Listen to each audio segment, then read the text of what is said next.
দৃশ্যতান পাণ্ডুপুত্রানাম আচার্য মাহতিম চমম পুরান্দ্র পৌরপুত্রেণ তব শিষ্যেন ধীমতঃ। অনুবাদ: হে আচার্য, পাণ্ডবদের মহান সৈন্যবল দর্শন করুন, যা আপনার অত্যন্ত বুদ্ধিমান শিষ্য দ্রৌপদের পুত্র অত্যন্ত দক্ষতার সঙ্গে বজ্রের আকারে রচনা করেছেন। চতুর কূটনীতিবিদ ছিলেন দুর্যোধন। তিনি দ্রোণাচার্যের কাছে গিয়েছিলেন তার ভুল দর্শন করাতে।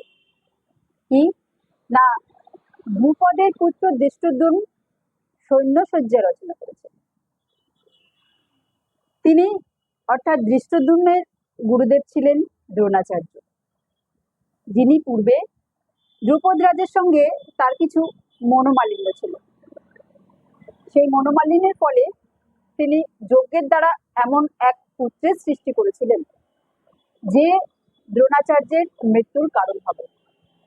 তো দ্রোণাচার্য একথা জানতেন, জেনেও তিনি দৃষ্টদ্যুম্নকে শিক্ষা দেওয়ার জন্য বিন্দুমাত্র কৃপণতা করেননি। তিনি উদারভাবে তাকে শিক্ষা প্রদান করেছেন। সেই সৎ এবং সত্যনিষ্ঠ ব্রাহ্মণ সৎ গুরুদেবের পরিচয় দিয়েছেন, যিনি নিঃস্বার্থভাবে নিজের কোনো রকম ক্ষতির চিন্তা না করে তার শিষ্যকে অকাতরে শিক্ষা প্রদান করেছেন। এটাই হচ্ছে সদ্গুরু ডেফিনেশন। কিন্তু শিষ্যের কি কর্তব্য?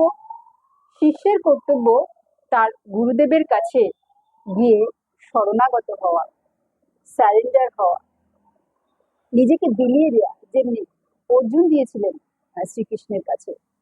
তবেই আমরা গুরুদেবের কৃপা প্রাপ্ত হব, নিজে গুরুদেবের কাছে জ্ঞান প্রাপ্ত হব। ভগবদ্গীতা আছে, তদ্বিদ্ধি প্রণিপাতেন পরিপ্রেষ্ণেন শ্রবয়া উপদেক্ষন্তি তে জ্ঞানম জ্ঞানেন তত্ত্বদর্শিন।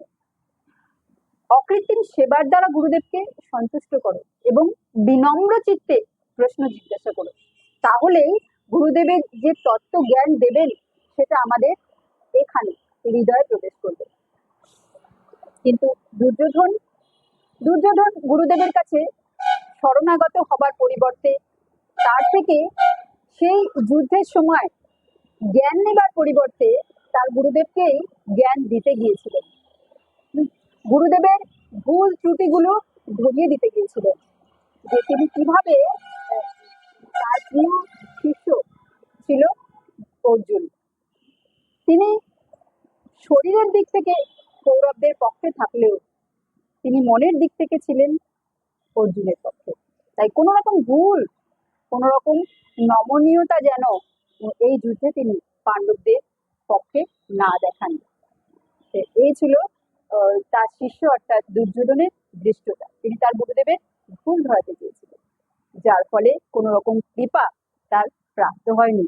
আর সেই কৃপা প্রাপ্ত না হওয়ার জন্য কৌরবের সেই বংশ অর্থাৎ কুরুক্ষেত্রের যুদ্ধে দুর্যোধনের হাত ছিল।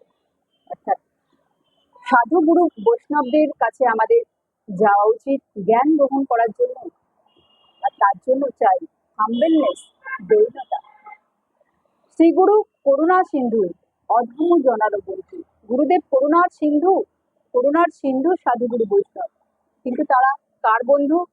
অধম, যে নিজেকে উত্তম নয় অধম মনে করে, তার উপরই তাদের কৃপা প্রাপ্ত হয়।